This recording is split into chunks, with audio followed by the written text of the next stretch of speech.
Hi friends, so I wanted to read this article by Linda Clark from the wonderful vegan blog There's an Elephant in the Room, and Linda has some excellent material on this site. She's been doing it for like 10 plus years, one of the most underrated vegan activists around, and this article is called Victims in the Shadows, Octopus, Squids and Cuttlefishes, July 9th, 2021. So the reason I wanted to do this is because I saw an article on Twitter, and it was about octopi being farmed, and saying, isn't it criminal because what we know of what we know about octopus, that they're being farmed? And as you know, if you've watched my channel, Faint Signals from Vega, it doesn't really matter if a sentient being is like us or not like us, whether they look like us or they don't look like us, that is irrelevant. They're sentient, and that's all that matters. They're sentient, and they have a right not to be used as a thing, as property. So I wanted to share this article, even though, I really like octopi, but that's irrelevant. Whether I like them or I don't like them, they're sentient, and we don't have a right to use them. So I'm going to share some of this article and make some commentary on it. And Linda Clark has given me permission to read any of her articles, and I have read them on my vegan resource and podcast form, howtogovegan.org. So please check that out, because this is the most important movement there is today, is the vegan movement and people becoming vegan. And I'm encouraging anybody on the left in particular who believes in nonviolence and justice to become vegan, because justice is not exclusive.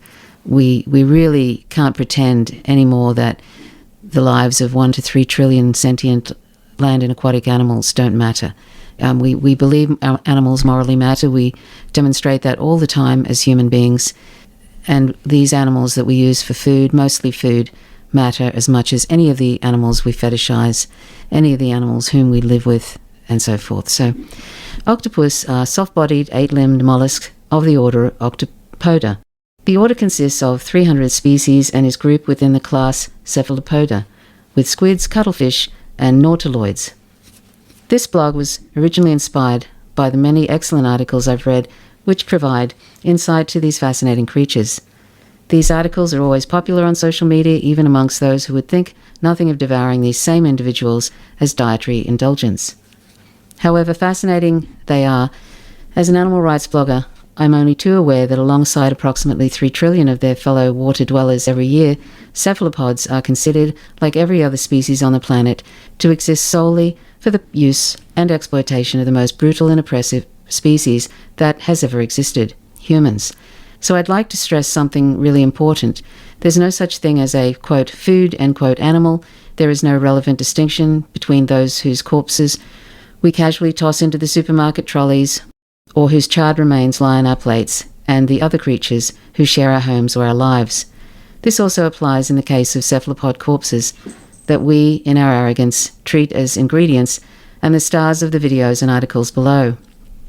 The concept of, quote, food, end quote, animals, like our self-serving laws and our invented conditions for our behaving with basic decency toward other species, are all a fabrication and lead to depravities we can scarcely imagine. I started to look for statistics, as I usually do, but even I was surprised to find that a search for the numbers of slaughtered yielded no usable information. I changed the search word to, quote, harvest, end quote, and guess what? No wonder the mainstream gives them little recognition and almost no moral consideration. The brutal and unnecessary terminating of the lives that, being sentient, they value as we value our own, does not even merit the appropriate terminology for the atrocity we commit. The very mildest appropriate word for such brutality is slaughter, not harvest. To add insult to injury, when I looked up the most basic scientific classification of octopuses, the category, quote, cooking time, came after their description, class, order, and anatomy. Cooking time? What the hell? Which is just one of the reasons why this blog fits into the, quote, victims in the shadows, end quote, category. Harvested, like wheat and corn, like potatoes and cabbages, with a helpful note about cooking time included. Not even a nod in the direction of their vast intelligence, their zest for life, and their rights as inhabitants of all of our shared planet. Rights not to be hijacked and categorized as our property by laws we make up ourselves to legitimize the bloodbath we leave in our wake. Current statistics are hard to track down. For this reason, I have used the most recent that I could source. But given the dizzying escalation in the numbers of all our species victims, these numbers must be viewed as an extremely rough underestimate. As with all aquatic creatures, statistics will exclude vast groups, significantly those caught as, quote, bycatch, end quote, when other species were the target. It is also indicative of our complete absence of respect for their lives that their brutal slaughter is measured in tonnage rather than individuals. Octopuses mainly use for their flesh an estimated 350 tons taken from the wild annually with a, quote, harvest, end quote, weight that may vary between 750 grams and 3 kilograms, averages out at least 200 million individuals slaughtered in a year. Squids mainly used for their flesh, with squid ink being used as a food additive. This is a dark fluid that squids produce as a defense mechanism. An estimate of 1,600,000 tons taken from the wild annually at a typical, quote, market, end quote, size of 500 grams is at least 3.2 billion individuals. Cuttlefish is used by humans as food, as a source of ink, and for the cuttlebone, a dietary supplement for caged birds. An estimate 500,000 tons taken from the wild annually. Average market weight estimated at 1 kilogram, which translates to approximately 500 million individuals. Total estimated number of individual cephalopods slaughtered annually is thus well in excess of 3.9 billion. And by the way, if you want to check out a documentary about what we're doing to the oceans, because we're not vegan and we're creating tremendous demand, as you can tell from this article, if you watch Seaspiracy, it's really incredibly shocking, and I encourage people to watch it and then go vegan.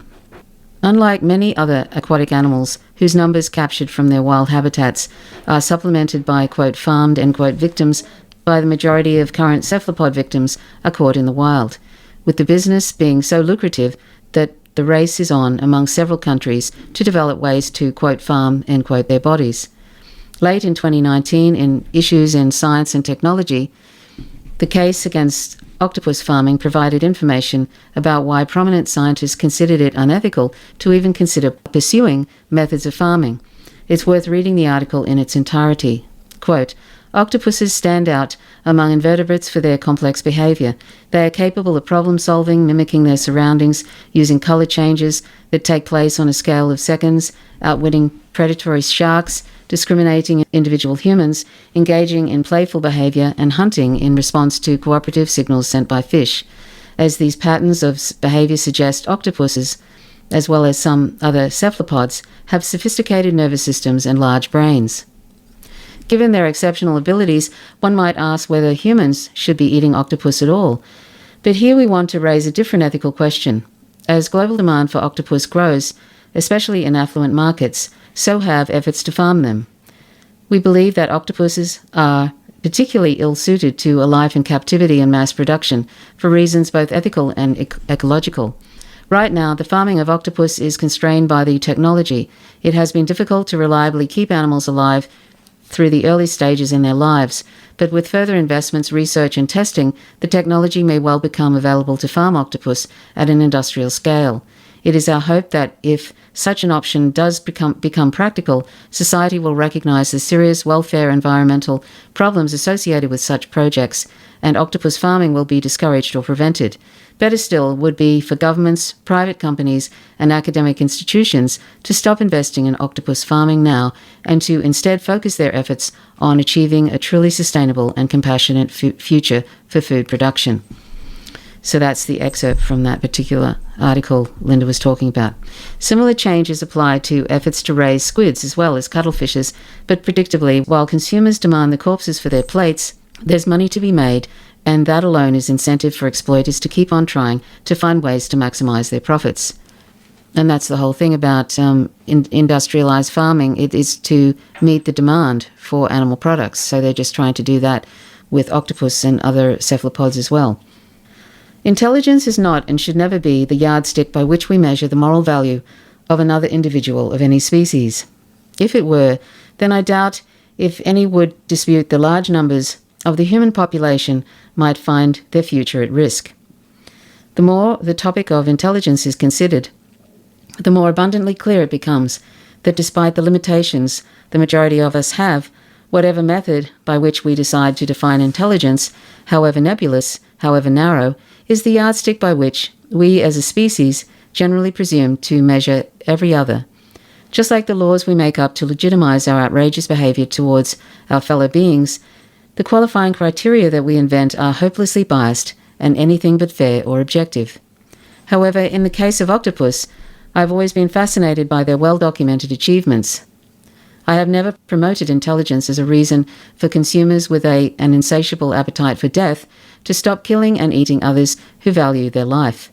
However, in the accounts of the interactions and deeds of octopuses, I find individuals that I'd really like to get to know and appreciate, whose alien bodies, unknowable senses, and different ways of seeing the world we share would almost certainly prove instructive to those of our own species with open minds. Finally, I invite you to browse the following section of links and videos. It would take a closed mind, indeed, to fail to be moved and intrigued by these. And when we learn to truly respect those who share their planet with us, the only logical thing we can do is withdraw our own unnecessary demands for them to be harmed and become vegan.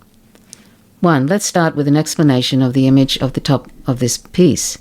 This photo won Best of Show in 9th Annual Open Art Underwater Photo Contest. It was taken by the octopus. We see anthropomorphic terms being used in articles about the photo, terms such as the octopus, quote, stealing and, quote, the camera, and suggestions that the photo was simply accidental. Perhaps it was, perhaps it wasn't, but perhaps the whole tone in an all too familiar attempt to retain the delusion of superiority by which our species butchers, chars, and devours non-humans without cause or consequence. 2. The soft body, how intelligent is a cephalopod? The soft-bodied cephalopods, including octopus, cuttlefish, and squid, are broadly considered to be the most cognitively advanced group of invertebrates. Previous research has demonstrated that these large-brain mollusks possess a suite of cognitive attributes that are comparable to those found in some vertebrates, including highly developed perception, learning, and memory abilities. Cephalopods are also renowned for performing sophisticated feats of flexible behavior, which have led to claims of complex cognition such as causal reasoning, future planning, and mental attribution. 3. Observations from Octopolis and Octlantis by Jeffrey Godfrey Smith. At Octlantis, I saw an interesting use of a found object. A small octopus was staring at one of our unmanned cameras from its den, and then went off camera and returned with a piece of dead sponge. It arranged this on top of the den as something between a roof and a helmet and huddled underneath it looking out. I'm not sure that the little octopus was bothered by the camera and wanted a barrier against its presence, but it did look that way. 4. Wild octopus is always excited to see human best friend. That was a video there that you can check out. I'll leave a link to this article. 5. Suckers for learning why octopus is so different. Octopuses meet every criteria for the definition of intelligence. They show a great flexibility in obtaining information using several senses and learning socially, in processing it through discrimination and conditional learning, in storing it through long-term memory, and in applying it toward both predators and prey. And these are all links you can check out. 6. Why cuttlefish are smarter than we thought. Cuttlefish are very clever creatures. Squirting salt water is not their only party trick. They're experts at camouflage, adjusting the color and texture of their skin to match their environment. Plus, cuttlefish possess a range of advanced cognitive abilities, including a sophisticated memory, to help them optimize their foraging behavior and adapt to changing prey conditions. The ability to exert self-control varies across species. Rats, chickens, and pigeons find it difficult to resist food and can only delay gratification for a handful of seconds. Primates and brainy birds, meanwhile, can tolerate delays of up to several minutes to obtain food of higher quality and quantity. 7. Octopuses have 2 alternating sleep states. Quote, it is not possible to affirm that they are dreaming because they cannot tell us that, but our results suggest that during, quote, active sleep, end quote, the octopus might experience a state analogous to REM sleep, which is the state during which humans dream the most, end quote. She says, quote, if octopuses indeed dream, it is likely that they experience complex symbolic plots like we do. Quote, active sleep, end quote, in the octopus has a very short duration, typically from a few seconds to 1 minute. So you can read the link for more info and the video. 8. Octo in a Cup by Paul Sigurdsson. Quote, we spent a whole dive, most of our air, saving this octopus from what was bound to be a cruel fate. The coconut octopus, also known as veined octopus, is born with the instinct to protect itself by creating a mobile home out of coconut or clam shells. This particular individual, however, had been trapped by their instincts and have made a home out of a plastic cup they found underwater. While a shell is a sturdy protection, a passing eel or flounder would possibly swallow the cup with the octopus in it, most likely also killing the predator or weakening it to the point where it will soon be eaten by an even bigger fish. We found this particular octopus at about 20 meters under the water. We tried for a long time to give it shells, hoping that it would trade the shell. Coconut octopus are famous for being very prickly about which shells they keep, so we had to try with many different shells before it found one to be acceptable. So you can follow the link or the video. My Octopus Teacher, number 9. A very highly acclaimed documentary available on Netflix and occasionally on other online sources, where a filmmaker forges an unusual friendship with an octopus living in a South African kelp forest, learning as the animal shares the mysteries of her world. You can watch that video there. Number 10, did a cuttlefish write this? They have 3 hearts, green blood, and one of the largest brains among invertebrates, she said. And they can regenerate their limbs. They can camouflage. Cuttlefish are more closely related to insects than to humans. They have no true bones in their bodies, just an internal shell filled with air that helps them float. Their blood gets the blue-green tint from the hemocyanin, which they use instead of hemoglobin to carry oxygen. The smallest species are scarcely more than an inch long, and the largest may reach more than 2 feet. Most species tend to live alone, and they can be found in the waters of nearly every continent except the Americas. Then there's number 11, like humans, cuttlefish can form complex memories. And number 12, male squid help choose a home for their mate. Dynamics between male and female squid are, quote, manyfold more complex than what we had previously thought. We have so much to learn, end quote. Sampaio says, the more we learn about squid, the more we're blown away by their complexities and quirks, Sampaio says. 13, cuttlefish have good memories even in old age, so that's a link. So note, some may question the use of the plurals octopuses, squids and cuttlefishes, when we are more used to seeing the words without the S at the end. More of the terminology surrounding our use of others employs euphemisms about the substances taken from them to discourage consumer association with those who are paying for their indulgence with their lives. I try to use words that remind us that the topic here is the unnecessary use of sentient individuals in very large numbers rather than cooking ingredients. And there's a list of different links here that you can check out. So that's another really good article by Linda Clark from the wonderful vegan blog, There's an Elephant in the Room, and I encourage you to please check it out. Such an amazing vegan activist, and is so humble, and really that's why one has to kind of promote her, because she's not really into self-promotion, but of course she wants people to read her blog, and she's been doing it now for 10 plus years. So hats off to Linda Clark for the wonderful work that she's done. I'm sure that she's convinced many, many people to go vegan, and that's what we want in this world. We want a vegan world. We want a world that is, well, I hope that we would want a world that is non-violent. And if we're sitting down each day, 3 meals a day, with plates full of dead bodies and secretions of animals that have been killed as well, and this is the main use of animals, is for food. If we're doing that, and it's completely unnecessary, because as we've said many times in this channel, we don't need animal products at all to survive. We can easily meet all our nutrition requirements from plants and other non-animal sources. So the only reason we're committing this tremendous violence on the lives of sentient animals who just love life just like we do and don't want to die, the only reason we're doing this is because we think they taste good.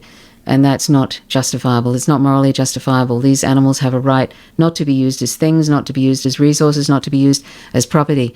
So I don't know what I need to say to people who are listening to convince you to really reassess the speciesist indoctrination that we've been given since birth, since the whole of society is geared around animal use because we can get away with it. They cannot fight back.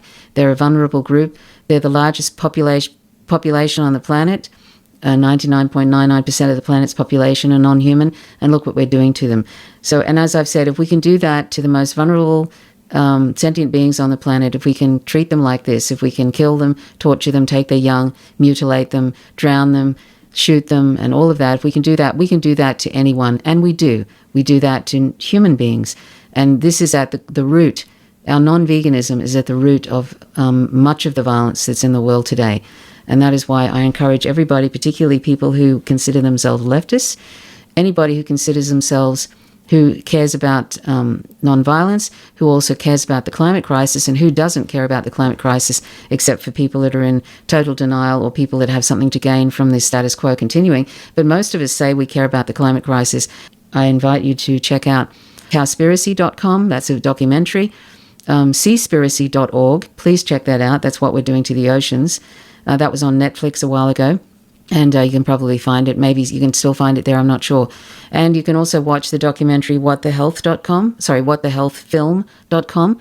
That's What the Health is, the documentary as well, about the effects of animal products on our bodies. And all those are very important, but they're all about ancillary benefits of becoming vegan. That means the environment as well as our health, but that's not the reason why we should become vegan. Veganism is an ethical position. The reason we should become vegan is because animals are sentient. They're here on the planet with us.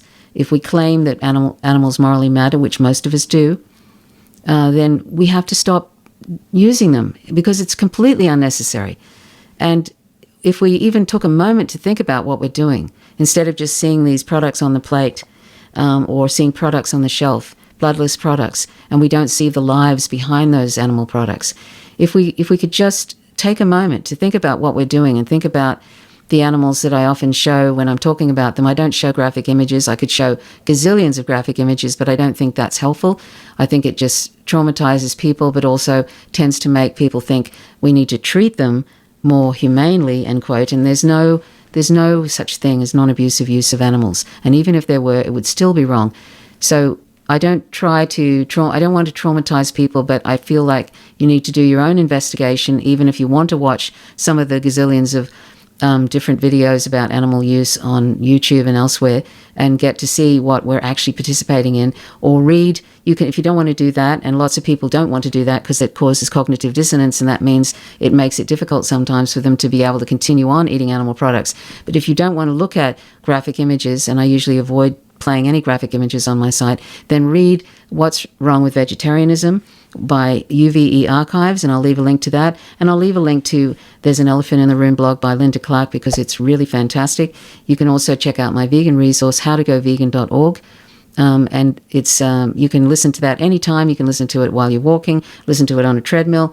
It's something that you can do in your leisure. And I think that it may convince you that what we're doing is outrageous to non-human animals and that we need to stop. So thanks so much for watching. My name's Trish Roberts. You're watching Faint Signals from Vega. Till next time.